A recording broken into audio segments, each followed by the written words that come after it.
Good morning friends.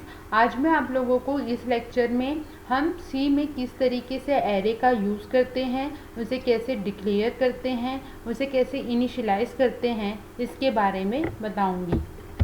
Array in C language. Array की अगर हम डेफिनेशन देखें तो एरे को हम सिमिलर डेटा आइटम्स का, सिमिलर डेटा टाइप का कलेक्शन कहते हैं। जब हम एरे को यूज़ करते हैं तो हम इसे डिक्लेयर करते हैं, डिफ़ाइन करते हैं और उसके बाद हम उनकी वैल्यूज़ को एक्सेस कर पाते हैं। हमें एरे की ज़रूरत क्यों पड़ती है? हमें एरे की ज़रूरत इसलिए पड़ती है कि मान लीजिए कि अगर हमारे पास हमें कोई एक ऐसा प्रोग्राम बनाना है जिसमें मुझे सेम डेटा टाइप की 10 वैल्यूज़ को यूज़ करना है। अगर हम नॉर्मल वेरिएबल यूज़ करते हैं, मान लीजिए हमारे पास एरे की फैसिलिटी नहीं है और हम नॉर्मल वेरिएबल यूज़ करते हैं तो हमें 10 अलग अलग वेरिएबल जो हैं डिक्लेयर करने पड़ेंगे सेम डेटा टाइप के, और उनको लिखना पड़ेगा, उन्हें इनिशियलाइज करना पड़ेगा, उन्हें डिफ़ाइन करना पड़ेगा, जो कि हमारी प्रोग्राम की रिटर्न कॉम्प्लेक्सिटी को हाई करता है। तो हमारी प्रोग्राम की रिटर्न कॉम्प्लेक्सिटी को, उसकी एग्जीक्यूशन कॉम्प्लेक्सिटी को कम करने के लिए एरे जैसी फैसिलिटी का यूज़ हम सी में कलेक्शन बनाने के लिए, सेम डेटा टाइप के वैल्यूज़ का कलेक्शन बनाने के लिए करते हैं। एरे का यूज़ करके हम एक ही तरीके के डेटा टाइप्स के आइटम को एक ही वेरिएबल के साथ यूज़ कर सकते हैं। तो सबसे पहले इसकी डेफिनेशन देखते हैं कि एरे क्या होता है। An array is defined as the collection of similar types of data items stored at continuous memory location। तो जैसा कि मैंने आपको बताया कि जब हमें सिमिलर टाइप के डिफरेंट डाटा आइटम्स पर काम करना होता है जिनका डेटा टाइप तो सेम है, लेकिन हमारे जो आइटम्स है, डेटा आइटम्स है, वो मल्टीपल्स आइटम्स हैं, अगर हमें उनको यूज़ करना है तब हम एरे का यूज़ करते हैं। और जब हम एरे को डिक्लेयर करते हैं, उसका यूज़ करते हैं, तो वो मेमोरी लोकेशन में एक कंटिन्यूअस स्पेस क्रिएट करता है, एक कंटिन्यूअस स्पेस ऑक्यूपाई करता है। Array are the derived data type in C programming language. तो एरे जो है वो एक डिराइव्ड डेटा टाइप है। मैंने आप लोगों को बताया था कि हमारे पास डेटा टाइप्स होते हैं जिसमें से प्रिमिटिव डेटा टाइप्स होते हैं, डिराइव्ड डेटा टाइप्स होते हैं और यूज़र डिफाइंड डेटा टाइप्स होते हैं। तो इन्हें डिराइव्ड डेटा टाइप्स इसलिए कहा जाता है क्योंकि इन्हें यूज़र क्रिएट करता है प्रिमिटिव डेटा टाइप की मदद से। मतलब प्रिमिटिव डेटा टाइप का यूज़ करके जब कोई नया डेटा टाइप क्रिएट किया जाता है तो उन्हें डिराइव्ड डेटा टाइप कहा जाता है। which can store the primitive type of data such as integer, character, double, float and etc। तो जैसे कि मैंने आपको बताया कि जब हम प्रिमिटिव डेटा टाइप्स को यूज़ करके एरे डेटा टाइप क्रिएट करते हैं तो वो हमारे डिराइव्ड डेटा टाइप बन जाते हैं। It also has the capability to store the collection of derived data types such as pointer, structure, etc।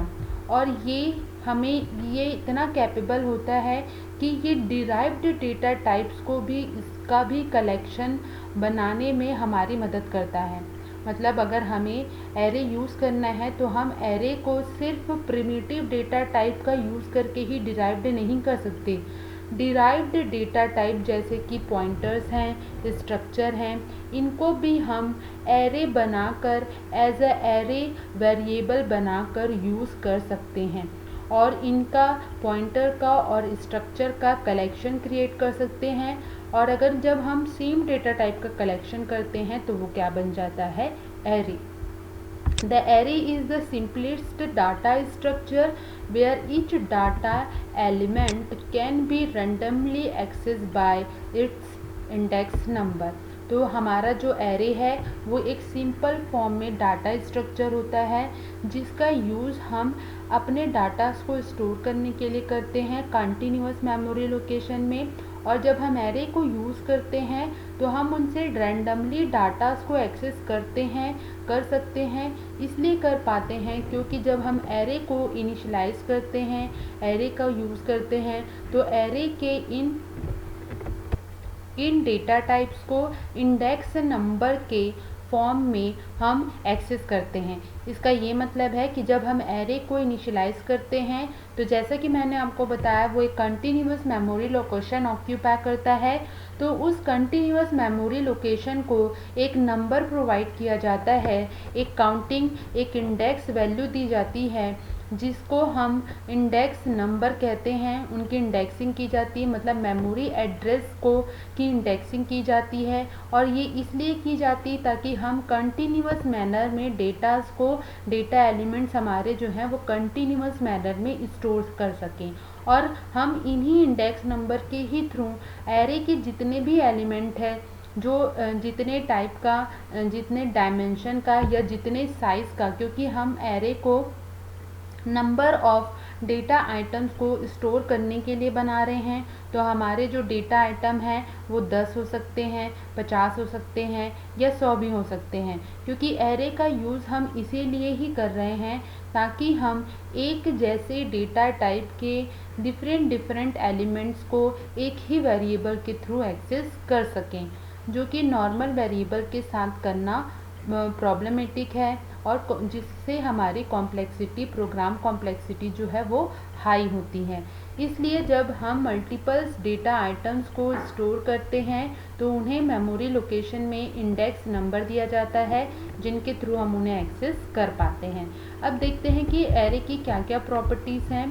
तो each element of an array is the same data type and carries the same size. तो जैसा कि मान लीजिए आप अगर integer type का array बना रहे हैं तो हर एरे एलिमेंट जो है वो आपका जो है सेम डेटा टाइप, जो एरे एलिमेंट है, जो एरे डेटा आइटम है वो सेम डेटा टाइप का होगा और वो सेम साइज कंटेन करेगा। अगर आपने इंटीजर टाइप का बनाया है तो वो 4 बाइट की वैल्यू को क्या करेगा, स्टोर करेगा। 4 बाइट की वैल्यू सेम साइज का होगा हमारा जो एरे एलिमेंट है वो। सेकेंड प्रॉपर्टी है element of the array are stored at the continuous memory location where the first element is stored at the smallest memory location. ये हमारी मोस्ट इम्पॉर्टेंट प्रॉपर्टी है क्योंकि जब एरे को स्टोर किया जाता है मेमोरी लोकेशन में तो वो कंटिन्यूअस फॉर्म में रखा जाता है। कंटिन्यूअस फॉर्म में इसलिए रखा जाता है क्योंकि ये सिमिलर डेटा टाइप का डिफरेंट डेटा आइटम का, मतलब सिमिलर डेटा टाइप्स के हमारे पास अलग अलग डेटा वैल्यूज़ होंगी और उनको एक्सेस करने के लिए हम एक लिस्ट क्रिएट करेंगे कंटिन्यूअस मैनर में। हमारा कंटिन्यूअस मैनर मतलब सीरियल मैनर में हमारे पास मेमोरी लोकेशंस होंगी और उन मेमोरी लोकेशंस में हम अपने उन डेटा आइटम्स का कलेक्शन क्रिएट करेंगे। इसलिए इसे कंटिन्यूअस मेमोरी लोकेशन में रखा जाता है और इनकी इंडेक्स नंबर दी जाती है ताकि हर एक मेमोरी लोकेशन को आइडेंटिफाई किया जा सके। और हमारे उस एरे एलिमेंट का जो सबसे फर्स्ट एलिमेंट होता है उसको स्मॉलेस्ट मेमोरी लोकेशन प्रोवाइड की जाती है।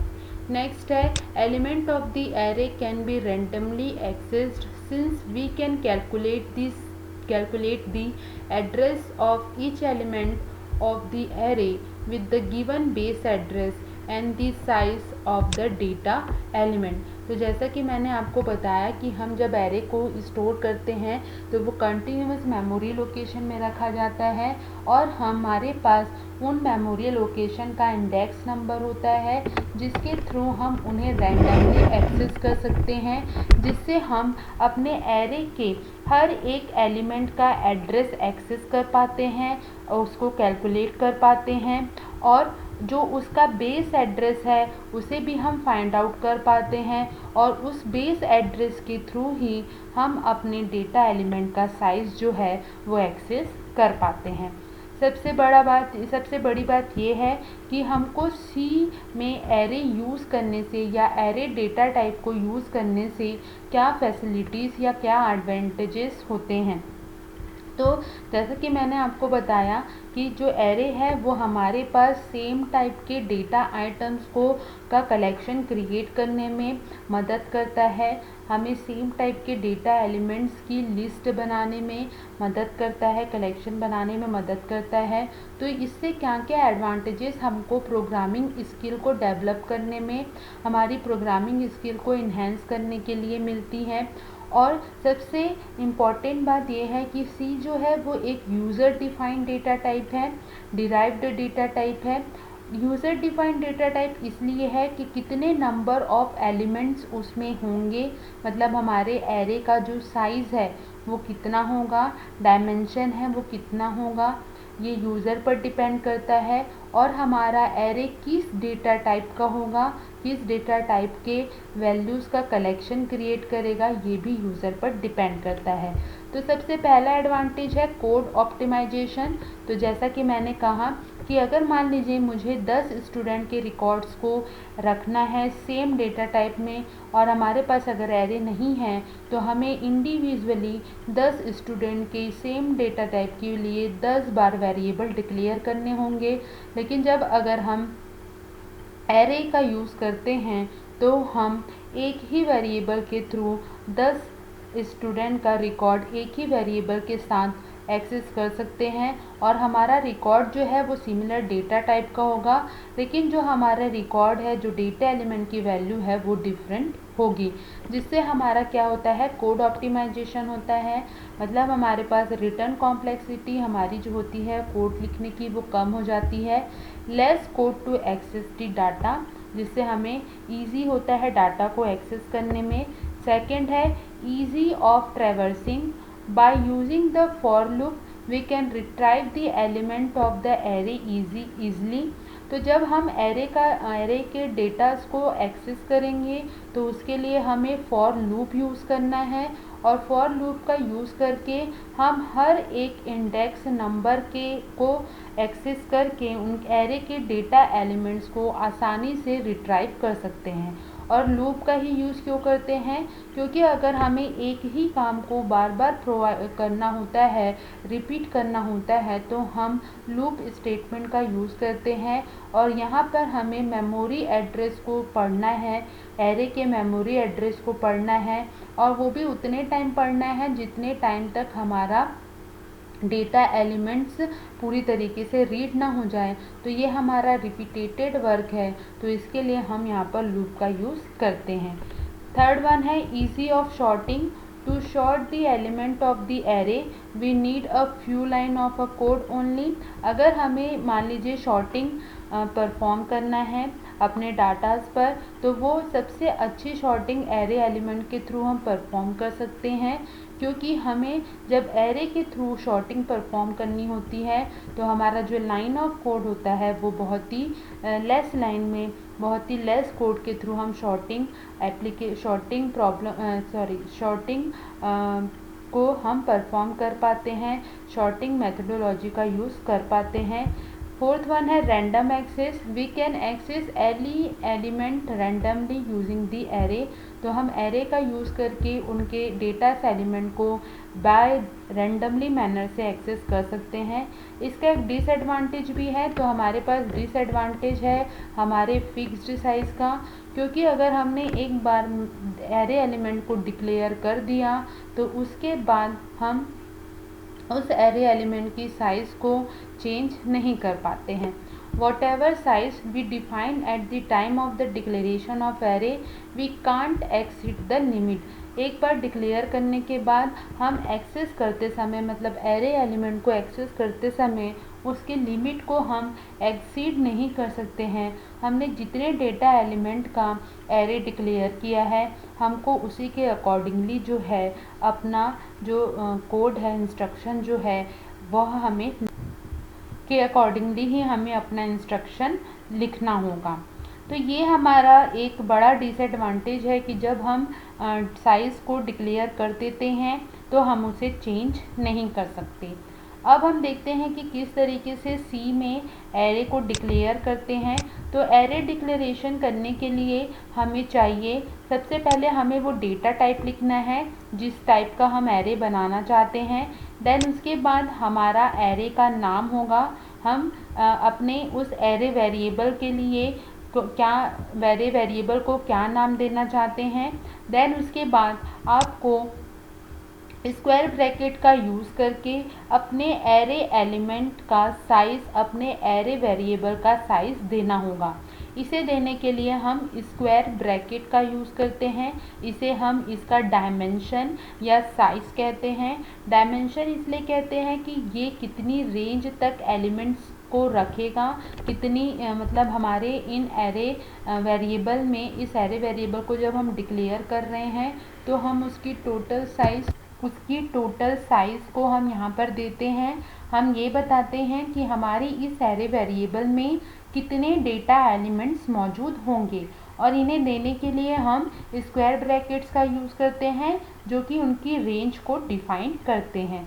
अब जैसे कि हम मान लीजिए एरे डिक्लेयर कर रहे हैं, तो यहाँ पर मैंने एक एग्जांपल लिखा है। देखिए डेटा टाइप है, ये हमारा सिंटैक्स है एरे को डिक्लेयर करने का, और ये हमारा एग्जांपल है।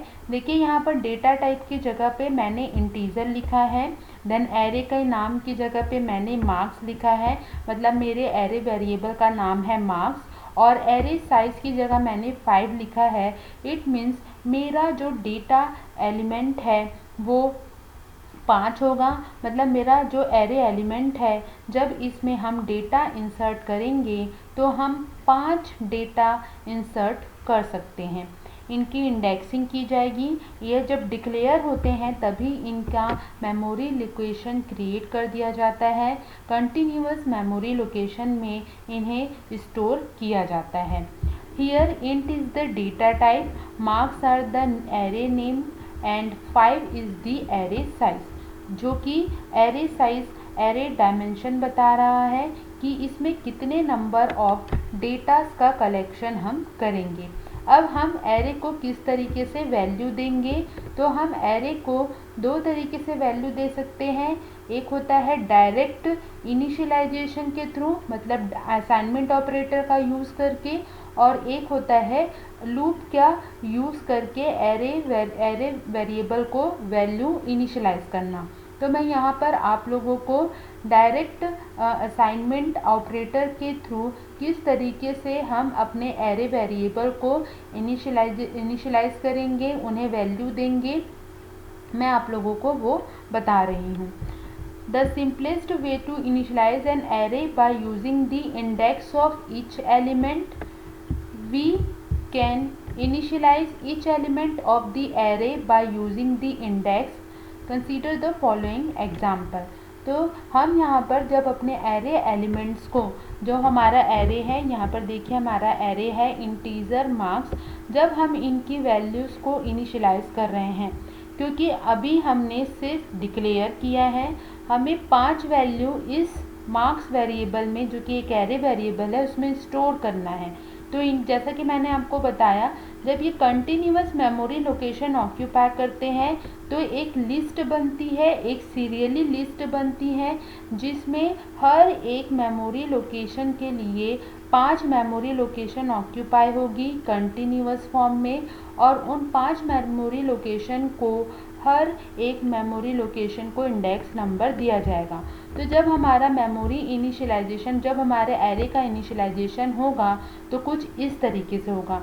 यहाँ पर देखिए, हम जब एरे एलिमेंट में, जब एरे वेरिएबल में वैल्यू को स्टोर कर रहे हैं, उन्हें इनिशियलाइज कर रहे हैं, वैल्यू दे रहे हैं, तो सबसे पहली इंडेक्सिंग जो है वो स्टार्ट हुई है 0 से, क्योंकि ये सबसे स्मॉलेस्ट मेमोरी लोकेशन है। जैसे कि मैंने आपको बताया था कि जब एरे को हम इनिशियलाइज करते हैं या एरे की जब मेमोरी लोकेशन ऑक्यूपाई की जाती है तो सबसे स्मॉलेस्ट जो एड्रेस होता है वो उसका बेस एड्रेस बनता है। तो यहाँ पर देखिए हमारे सबसे मार्क्स का जो 0 इंडेक्स नंबर है, ये हमारा वो स्मॉलेस्ट मेमोरी लोकेशन है जहाँ पर हम अपना एरे का पहला जो डेटा वैल्यू है वो स्टोर कर रहे हैं। तो मार्क्स ऑफ 0 इसे इस तरीके से पढ़ते हैं, marks of 0 is equals to 80। यहाँ पर असाइनमेंट ऑपरेटर का यूज़ करके हमने अपने इस एरे एलिमेंट में जो कि जिसका डायमेंशन है 5, मतलब ये 5 डेटा टाइप्स 5 डेटा वैल्यू रखेगा, तो उसके 0 इंडेक्स हमारे मेमोरी के 0 इंडेक्स वैल्यू पर हमने सबसे पहले 80 इनिशियलाइज़ किया। फिर नेक्स्ट 1 इंडेक्सिंग पर हमने 60 इनिशियलाइज़ किया। फिर नेक्स्ट 2 इंडेक्स पर हमने 70 इनिशियलाइज़ किया। थर्ड इंडेक्स पर हमने 85 किया और फोर्थ इंडेक्स पर हमने 75 किया। अगर हम इसकी नॉर्मल काउंटिंग करें तो हमारे 5 एलिमेंट होते हैं फ्रॉम 1 to 5, और अगर हम 0 इंडेक्सिंग मतलब एरे इंडेक्सिंग के थ्रू इनकी काउंटिंग करें तो भी हमारे 5 एलिमेंट होते हैं 0 to 4, 0 1 2 3 4। तो इस तरीके से हम इंडेक्स वैल्यू का यूज़ करके डायरेक्ट इनिशियलाइज कर सकते हैं अपने एरे एलिमेंट्स को, और इसी तरीके से हम लूप स्टेटमेंट का भी यूज़ करके अपने एरे एलिमेंट में डेटा इनिशियलाइज कर सकते हैं। यहाँ पर हम असाइनमेंट ऑपरेटर का यूज़ करके डायरेक्ट इंडेक्स नंबर का यूज़ करके डायरेक्ट उस इंडेक्स नंबर पर वैल्यूज़ को इनिशियलाइज कर रहे हैं। जब ये मेमोरी में स्टोर होंगे तो कुछ इस तरीके से हमारा जो है एरे इनिशियलाइज होगा, मेमोरी में अपना एक स्पेस क्रिएट करेगा। तो देखिए, जैसा कि मैंने बताया कि हमारा जब हम एक एरे क्रिएट करते हैं, डिक्लेयर करते हैं, तो उसके लिए एक सीरियली मैनर में, एक कंटिन्यूअस मैनर में मेमोरी ऑक्यूपाई की जाती है। तो ये हमारा वो कंटिन्यूअस मेमोरी लोकेशन है, और हमने एरे बनाया था 5 डायमेंशन का, तो हमारे पास हमारे जो मेमोरी लोकेशन है वो 5 डायमेंशन के 5 साइज़ के अकॉर्डिंगली ऑक्यूपाई किया गया है, जिसमें सबसे पहला लोकेशन जो है वो 0 इंडेक्सिंग लोकेशन है, दूसरा जो है वो 1 इंडेक्सिंग है, देन तीसरा 2, चौथा आपका 3 और पांचवा जो है आपका 4 इंडेक्सिंग वैल्यू को शो कर रहा है।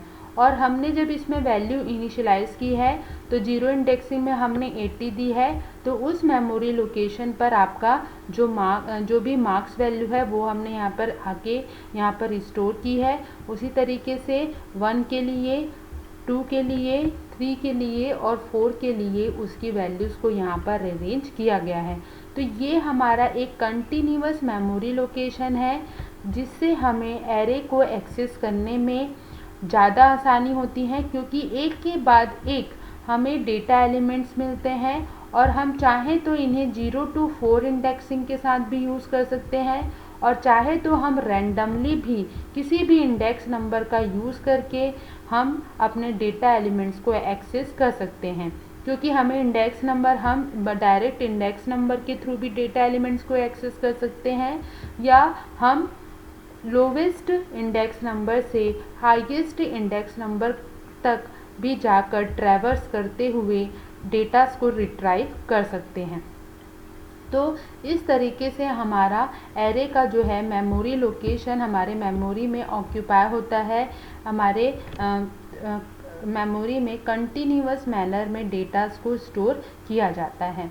तो हम जब भी, हमें ये ध्यान रखना है कि हम जब भी एरे का यूज़ करेंगे तो हमें उसको डिक्लेयर करते समय ये बताना है कि वह कौन से डेटा टाइप का होगा और उनका क्या डायमेंशन होगा। उन्हीं के बेस पर उनका मेमोरी जो है, मेमोरी लोकेशन जो है वो क्रिएट किया जाता है। तो इसके नेक्स्ट लेक्चर में मैं आप लोगों को एरे को बाय दी लूप किस तरीके से हम ट्रैवर्स करेंगे, एक्सेस करेंगे, उसके बारे में बताऊंगी। और इस तरीके से हम एक ही डेटा टाइप का एरे का यूज़ करने का सबसे मोस्ट और सबसे इम्पॉर्टेंट हमारा एडवांटेजेस यही है कि हम इसका यूज़ करके सेम डेटा टाइप की वैल्यूज़ का सेम डेटा टाइप्स की वैल्यूज़ का कलेक्शन क्रिएट करते हैं, और डिफरेंट डेटा वैल्यूज़ को बाय दी वन वेरिएबल हम यूज़ कर पाते हैं। जैसे कि हमने यहाँ पे किया था, हमारे पास मार्क्स नाम का एक एरे वेरिएबल है जिसमें 5 सेम डेटा टाइप के डिफरेंट डिफरेंट वैल्यूज़ रखी हुई हैं, जैसे दिख ही रहा है आप लोगों को 80, 60, 70। ये सेम डेटा टाइप के हैं लेकिन ये एक दूसरे से अलग हैं। तो ये सबसे बड़ी फैसिलिटी है एरे को यूज़ करने की, जिससे हमारी रिटर्न कॉम्प्लेक्सिटी जो है कोड को लिखने की, और हमारी जो एग्जीक्यूशन कॉम्प्लेक्सिटी है कोड को एग्जीक्यूट करवाने की, वो कम हो जाती है जब हम एरे वेरिएबल का यूज़ करते हैं।